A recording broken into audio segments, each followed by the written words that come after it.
Bonjour à tous et bienvenue sur Amazing Mac TV dans cette vidéo un petit peu spéciale qui va être découpée en deux. On va voir d'un côté une partie comment lancer depuis son iPhone une playlist sur le HomePod depuis NFC. Et puis on va commencer tout de suite par une petite lumière toute simple. Elle n'est pas connectée, elle n'est pas Bluetooth, elle n'est pas HomeKit, rien du tout. Mais je voulais m'en servir pour faire une petite ambiance derrière mon iMac. On va voir tout de suite ce que ça donne. Et même si justement elle était destinée à être sous un iMac, elle est aussi waterproof, donc je me suis dit, elle pourrait très bien aller dans une piscine. Bon, j'ai pas de piscine, alors je vais tenter avec la baignoire. Elle est livrée avec 4 petites ventouses, et regardez, il y a même un aimant qui est collé à l'arrière de l'appareil, donc on peut s'en servir sur un micro-ondes par exemple. Elle est livrée avec une petite télécommande, il n'y a pas besoin d'appairage particulier, c'est par onde radio, la portée est à peu près de 10 mètres d'après mes tests, donc on peut ici allumer et éteindre la lumière, on va pouvoir augmenter et baisser la luminosité, régler un minuteur, donc ici 30 minutes, et ça va s'éteindre tout seul. On peut le régler 1 heure, 2 heures ou 3 heures. On a les différentes couleurs, donc du rouge, du bleu, du jaune, un petit peu tout. Et puis des effets, alors on va avoir des effets flash, on va avoir également des effets de rotation de couleurs, c'est plutôt sympa. Globalement, la télécommande se prend bien en main et c'est pas mal pour les enfants. Franchement, dans une peignoir, c'est vraiment rigolo, ils aiment bien. Côté étanchéité maintenant, il n'y a pas eu de problème particulier, j'ai testé pendant plusieurs heures dans une baignoire, dans un seau, il n'y a pas eu de souci. Sachez quand même que c'est pas des grosses profondeurs, donc il n'y a pas de problème. Et puis, donc faut bien visser les deux parties du boîtier pour éviter les infiltrations d'eau. Côté autonomie maintenant, il y a 3 piles à mettre à l'intérieur. Alors j'ai pas été au bout des 3 piles puisque ça fait que quelques jours que je teste et les 3 piles ne sont pas fournies. Voilà pour ce rapide produit qui n'est pas connecté, je vous le rappelle, mais qui peut servir éventuellement pour des enfants, pour une petite veilleuse puisqu'il y a un minuteur. Et puis finalement je l'avais prévu pour mon iMac, mais je crois qu'il va rester dans la baignoire. Et si ça vous intéresse, je vous mets le lien dans la description, c'est Idealife qui propose ça et ça vaut moins de 20 €. Passons maintenant à la deuxième partie de notre vidéo et elle concerne les raccourcis Siri. Ça faisait longtemps que je voulais faire ça, c'est tout simplement, par exemple avec un tag NFC, c'est encore mieux, de pouvoir lancer une playlist. Et ma playlist c'était les mix préférés, mais on peut prendre n'importe quelle autre playlist, mais je voulais celle-là depuis mon iPhone et que le son sorte sur les HomePod.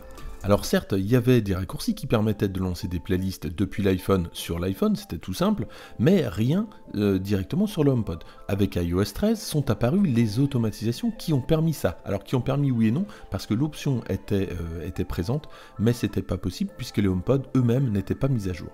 On en avait discuté avec certains d'entre vous, c'était pas possible, et bêta après bêta, ça ne fonctionnait pas. Surtout qu'à partir de la bêta 4 ou 5, les automatisations sur iOS 13 avaient disparu. Et avec iOS 13.1, les automatisations sont revenues, mais par contre, la possibilité de renvoyer sur le HomePod n'est toujours pas active. Donc on constate ici qu'il n'y a pas de HomePod, ça veut dire que je n'ai pas de destination pour lancer de la musique suite à une détection de mouvement par exemple. Or, depuis quelques temps, est apparue une nouvelle fonction, un nouveau script qui permet de choisir la destination et c'est ce script tout simplement qu'on va utiliser.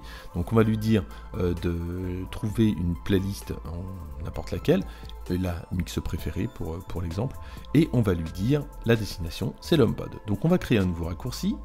Et le premier script qu'on va utiliser, c'est évidemment lire la musique. Et dans lire la musique, on va lui dire de lire le mix préféré, puisque c'est le mix-là que je voudrais lire sur mon HomePod. Donc je prends lire la musique.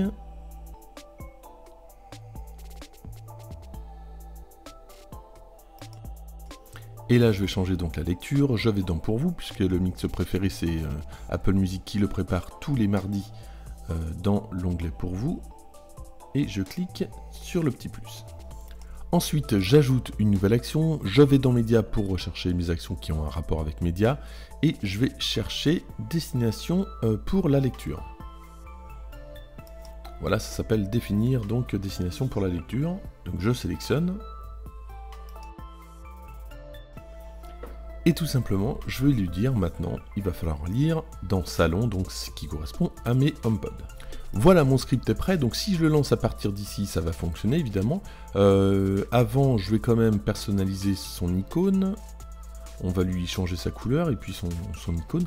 Et puis une fois que ça va être fait, je vais lui donner un nom et je vais pouvoir intégrer ce raccourci dans une automatisation NFC qui va me permettre de lancer directement le script. Donc je vais lui donner le nom. Musique sur HomePod. Je valide. et j'ai bien mon raccourci qui m'attend. Ensuite, je vais dans l'onglet automatisation. Je crée une nouvelle automatisation, je lui dis que c'est du NFC, je scanne mon badge NFC. Je vais donner un nom à mon badge. Alors globalement, je le fais très rapidement, tout ça parce qu'on l'a fait dans d'autres vidéos. Si vous avez besoin d'un petit peu plus de temps, n'hésitez pas à aller voir les autres vidéos concernant NFC. Je vous les mets à la fin de cette vidéo.